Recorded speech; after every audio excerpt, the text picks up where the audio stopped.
आपके दिमाग में बैठ करके अच्छा निर्णय करवाएगी। अपनी प्रार्थना के साथ अपनी वाणी को प्रणाम देता हूँ। जय हिंद, जय भारत।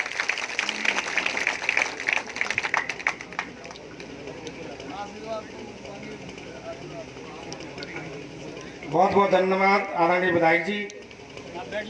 वैसे माननीय सांसद जी ने भी बताया था कि गलती तो लगता है सूबेदार सिंह जी ने कोई नहीं की, लेकिन अभी हमारे जो रीवा के विधायक आए हैं दोनों और माननीय सांसद जी, इन्होंने जो आकलन किया उसका भाई साहब ये आकलन लगाया, केवल ये हवा जरूर आई थी कि निपटाओ निपटाओ निपटाओ निपटाओ निपटाओ में चले गए, लेकिन गलती तो कुछ नहीं थी।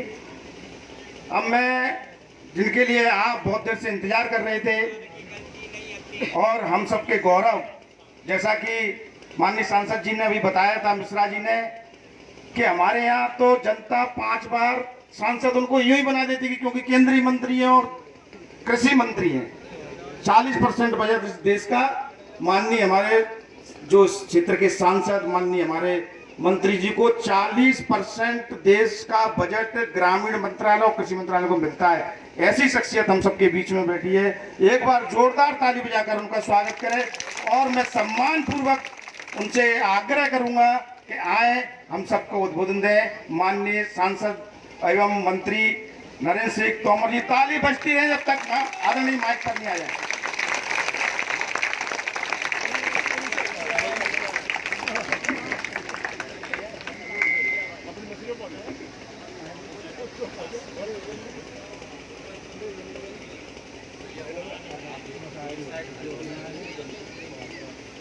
सरसनी की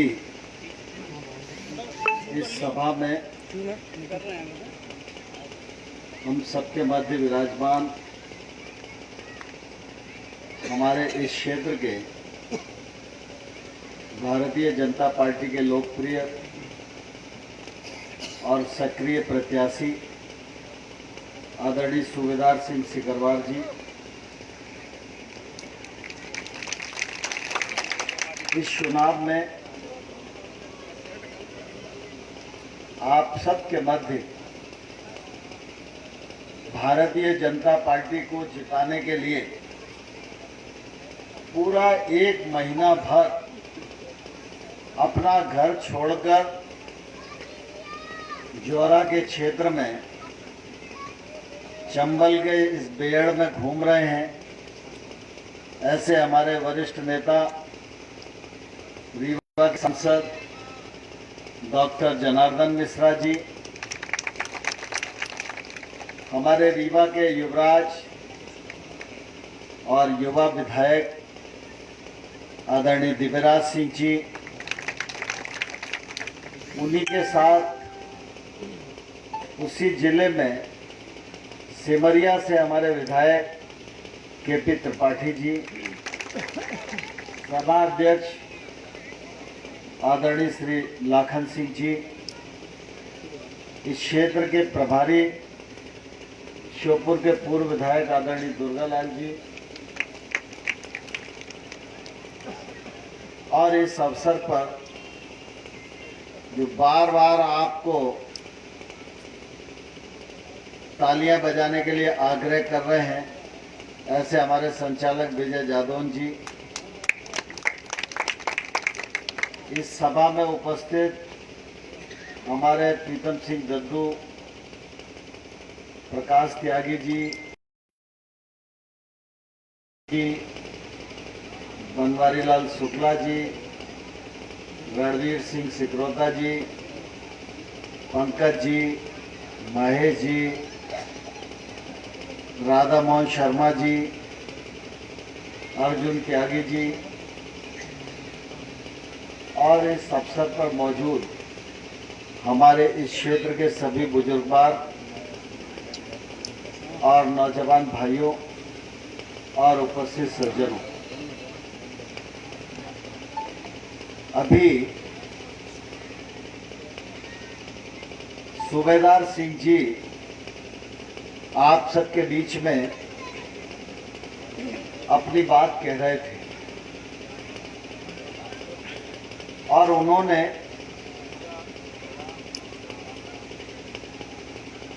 तकलीफ के साथ यह कहा कि मैंने कोशिश तो बहुत करी अपने विधायकी के कार्यकाल में विकास कराने की, और जानबूझकर कोई गलती भी नहीं करी, फिर भी मुझको थोड़ी सी सजा तो मिली गई।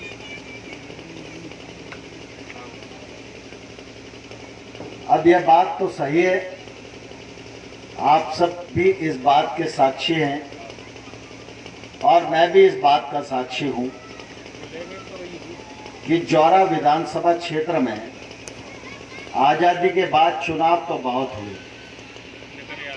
विधायक भी बहुत बने, लेकिन आप सब आत्मलोकन करके देखो कि कांग्रेस की रिजिम ने जौरा विधानसभा क्षेत्र में विकास का कौन सा काम हुआ। कोई सड़क बताओ, कोई पुल बताओ, कोई स्टॉप डैम बताओ, तो आपको ध्यान में आएगा कि कुछ नहीं हुआ। सूबेदार सिंह को आपने आजादी के बाद पहली बार भारतीय जनता पार्टी के विधायक के रूप में जिताया, तो सूबेदार सिंह के कार्यकाल में विकास की कोई कमी रही क्या, बताओ? क्यों भाई राठौर साहब? अरे जोर से बोलो यार, क्या है?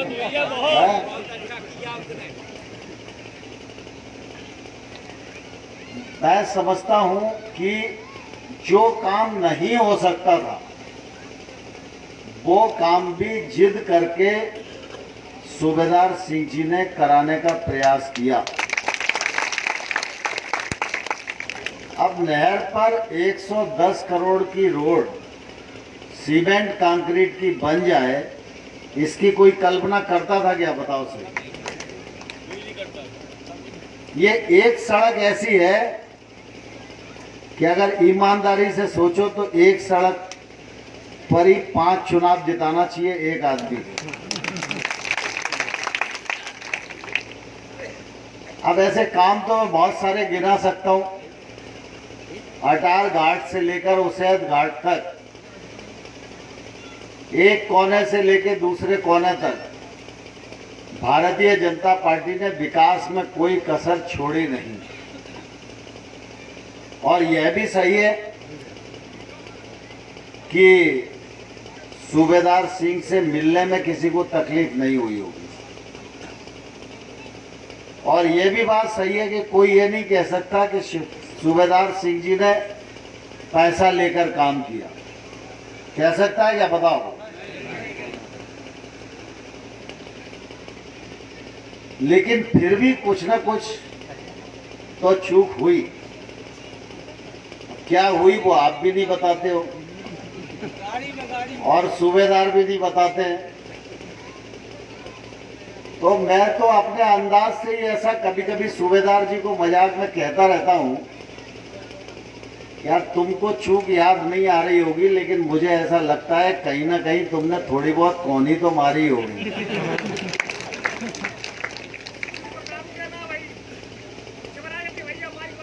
अब जो है थोड़ी बहुत कौनी कहीं लग जाए तो एक बार सजा बहुत होती है। और आज 5 साल से पहले ही शायद सती मैया की कृपा से ही ये दोबारा अवसर मिला, क्योंकि हमारे पंडित जी अगर ईश्वर उनको जीवित रखता तो शायद चुनाव की नौबत ही नहीं आती, लेकिन शायद प्रभु को ऐसा मंजूर नहीं रहा होगा। तो आप सबको भूल चूक लेनी देनी माफ करने का जल्दी मौका मिल गया है। तो माफी मिलेगी कि नहीं मिलेगी?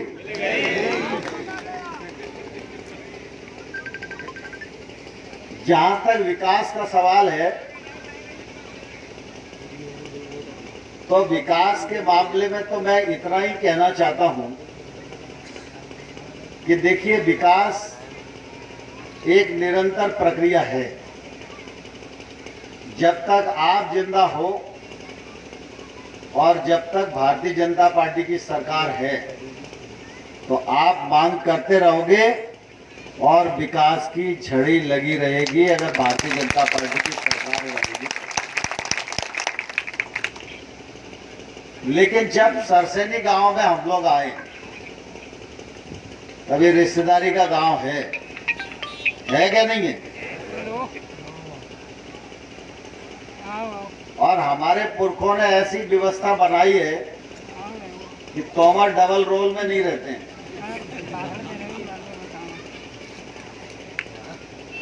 सिकरवारी के किसी भी गांव में जाओगे तो या तो हमारी बेटी ब्याही होगी, या बहन ब्याही होगी, या हमारी बुआ होगी।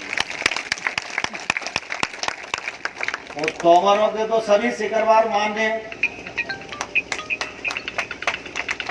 तो इसलिए अगर मैं कहूं कि कोई विकास की बात नहीं करेंगे तो भी रिश्तेदारी के नाते वोट दोगे क्या नहीं दोगे?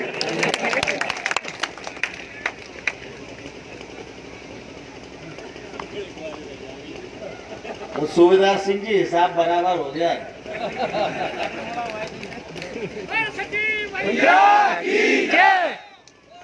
लेकिन अब एक चीज ध्यान रखना पड़ेगी,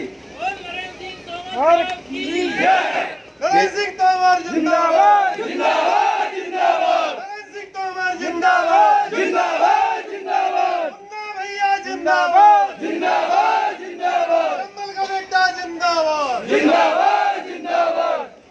पिछले बार जो थोड़ी बहुत कोनी चली है उसका अगले बार ध्यान रखना। क्यों द्वारका भैया?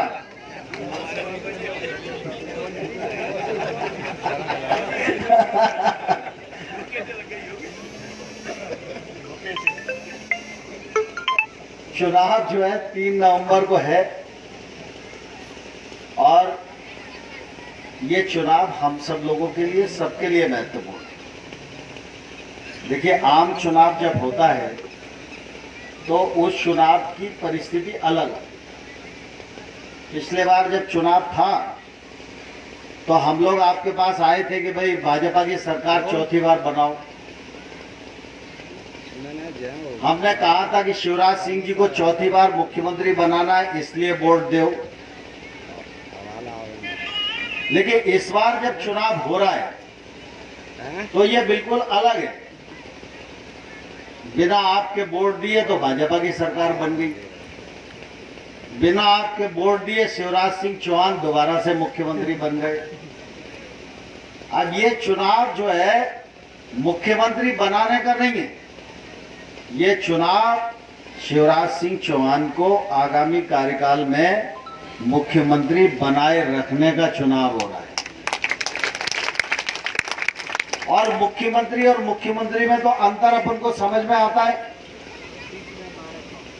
शिवराज सिंह चौहान मुख्यमंत्री थे तो अपन को ध्यान है कि ओला पड़े, पाला पड़े, कोई प्राकृतिक विपदा आए तो अपना मुख्यमंत्री गांव में खड़ा हुआ दिखाई देता था कि नहीं देता था? बताओ।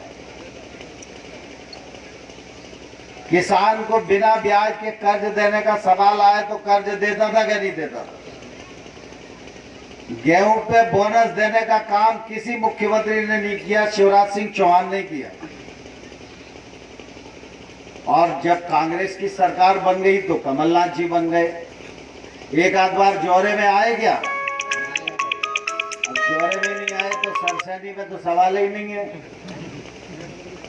और जौरा और सरसैनी में नहीं आए इसीलिए सती मैया का आशीर्वाद मिला नहीं उनको, इसीलिए बीच में उनको सड़क पे आना पड़ा।